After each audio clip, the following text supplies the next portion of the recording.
हनुमान जी के संबंध में 10 अनसुनी रोचक बातें। कलयुग में भव सागर को पार लगाने वाले दो ही नाम हैं, चाहे कृष्ण कहो या राम। रामदूत हनुमान जी इन दोनों के ही सेवक हैं। यह दो नहीं, असल में एक ही हैं। हनुमान जी को बलशालियों में सर्वश्रेष्ठ माना गया है। इस संपूर्ण ब्रह्मांड में उनके आराध्य और आराध्य के भक्तों के सिवा उन्होंने कोई झुका नहीं सकता। आओ जानते हैं महावीर हनुमान के संबंध में 10 अनसुनी बातें। क्यों प्रमुख देव हैं हनुमान? श्री राम की आज्ञा से हनुमान जी एक कल्प तक इस धरती पर रहेंगे। एक कल्प में चारों युगों के कई चक्र होते हैं। हनुमान जी 4 कारणों से सभी देवताओं में श्रेष्ठ हैं। पहला कारण यह है कि सभी देवताओं के पास अपनी अपनी शक्तियां हैं। जैसे विष्णु के पास लक्ष्मी, महेश के पास पार्वती और ब्रह्मा के पास सरस्वती। हनुमान जी के पास खुद की शक्ति है, वह खुद की शक्ति से संचलित होते हैं।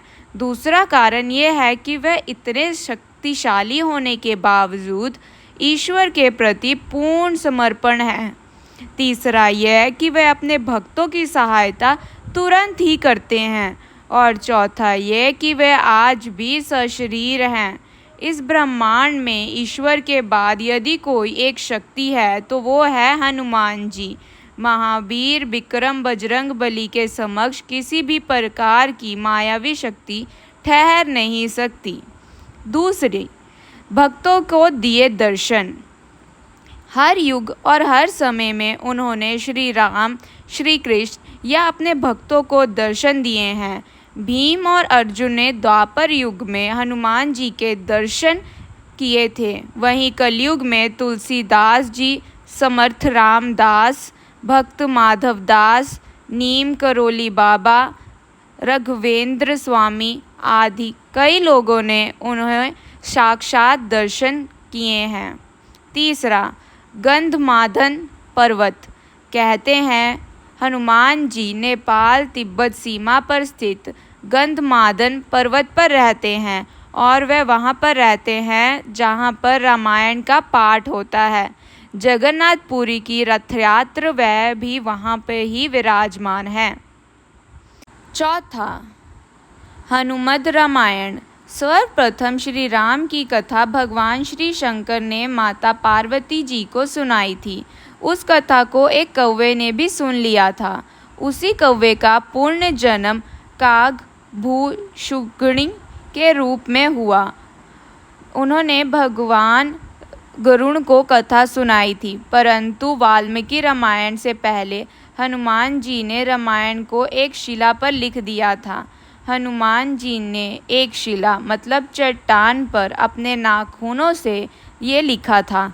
यह हनुमद रामायण के नाम से प्रसिद्ध है, परंतु बाद में उन्होंने वाल्मीकि जी की निराशा को देखते हुए इसे समुद्र में फेंक दिया था। पांचवा, हनुमान जी के खास नाम। हनुमान जी के पिता सुमेरु पर्वत के राजा केसरी थे तथा उनकी माता का नाम अंजना था, इसलिए उन्हें अंजनी पुत्र कहा जाता है। उन्हें वायु देवता का पुत्र भी माना जाता है, इसलिए उनका नाम पवन पुत्र हुआ। उस काल में वायु को मारुत भी कहा जाता था। मारुत का अर्थ होता है वायु, इसलिए उन्हें मारुति नंदन भी कहा जाता है। उन्हें शंकर सुवन भी कहा जाता है, अर्थात शंकर जी के पुत्र। इंद्र के वज्र से हनुमान जी की हुंडी मतलब टुड्डी टूट गई थी, इसलिए तब से उनका नाम हनुमान हो गया। वज्र को धारण करने वाले और वज्र के समान कठोर अर्थात बलवान शरीर होने के कारण उन्हें बजरंग बली भी कहा जाने लगा। 6वां, हनुमान जी के गुरु। मातंग ऋषि के शिष्य थे हनुमान जी। हनुमान जी ने कई लोगों से शिक्षा भी ली थी। सूर्य, नारद के अलावा एक मान्यता के अनुसार हनुमान जी के गुरु मातंग ऋषि भी थे।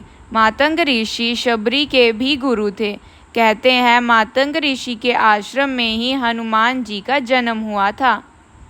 7वां, हनुमान और राम जी का युद्ध। किंवदंती अनुसार भगवान राम का अपने भक्त हनुमान से युद्ध भी हुआ था। गुरु विश्वामित्र के निर्देशानुसार भगवान राम को राजा यतिति को मारना था। राजा यतिति ने हनुमान से शरण मांगी। हनुमान ने राजा यतिति को वचन दे दिया। हनुमान ने किसी तरह के अस्त्र शस्त्र से लड़ने के बजाय भगवान राम का नाम जपना शुरू कर दिया। राम ने जितने भी बाण चलाए सब बेअसर रहे। विश्वामित्र हनुमान की श्रद्धा भक्ति देखकर हैरान रह गए और भगवान राम को इस धर्म संकट से मुक्ति दिलाई। 8वां, माता जगदम्बा के सेवक हनुमान। राम भक्त हनुमान जी माता जगदम्बा के सेवक हैं। हनुमान जी माता के आगे आगे चलते हैं और भैरव जी पीछे पीछे। माता के देश भर में जितने भी मंदिर हैं वहाँ उनके आसपास हनुमान और भैरव के मंदिर ज़रूर होते हैं।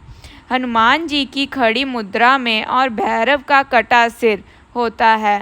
कुछ लोग उनकी यह कहानी माता वैष्णो देवी जी से जोड़कर देखते हैं।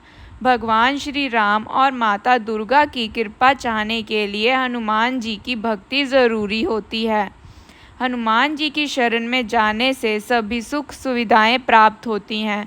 इसके साथ ही जब हनुमान हमारे रक्षक होते हैं तो हमें किसी भी अन्य देवी देवता, बाबा, साधु, पीर, फकीर, जोशी आदि की बातों में भटकने की ज़रूरत नहीं होती। धर्म की स्थापना और रक्षा का कार्य 4 देवों के हाथ में है, दुर्गा, भैरव, हनुमान और कृष्ण। 9वां, ब्रह्मास्त्र है हनुमान जी पर बेअसर।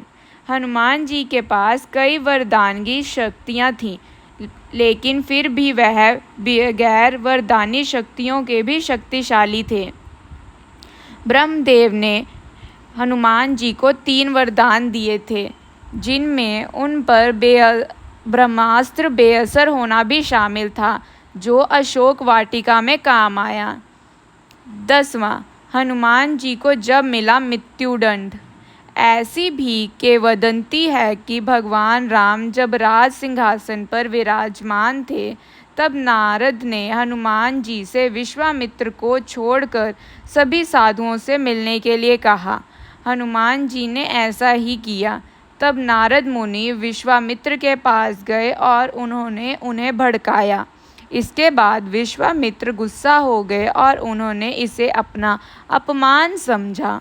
भड़के हुए वह श्री राम के पास गए और उन्होंने श्री राम से हनुमान को मृत्यु दंड देने की सज़ा को कहा। श्री राम अपने गुरु विश्वामित्र की बात कभी टालते नहीं थे। उन्होंने बहुत ही दुखी होकर हनुमान पर बाण चलाए, लेकिन हनुमान जी राम का नाम जपते रहे और उनको कुछ नहीं हुआ। राम को अपने गुरु की आज्ञा का पालन करना ही था, इसलिए भगवान श्री राम ने हनुमान पर ब्रह्मास्त्र चलाया, लेकिन आश्चर्यजनक रूप से राम नाम का जाप कर रहे हनुमान पर ब्रह्मास्त्र भी कुछ नहीं बिगाड़ पाया। यह सब देखकर नारद मुनि विश्वामित्र के पास गए और अपनी भूल स्वीकार की। ये जानकारी आपको कैसी लगी हमें कमेंट बॉक्स में लिखना मत भूलिएगा और कमेंट बॉक्स में जय श्री राम ज़रूर लिखिएगा। हमारे चैनल को लाइक एंड सब्सक्राइब करके अपने दोस्तों और परिवारजनों के साथ शेयर ज़रूर करें। नमस्कार दोस्तों।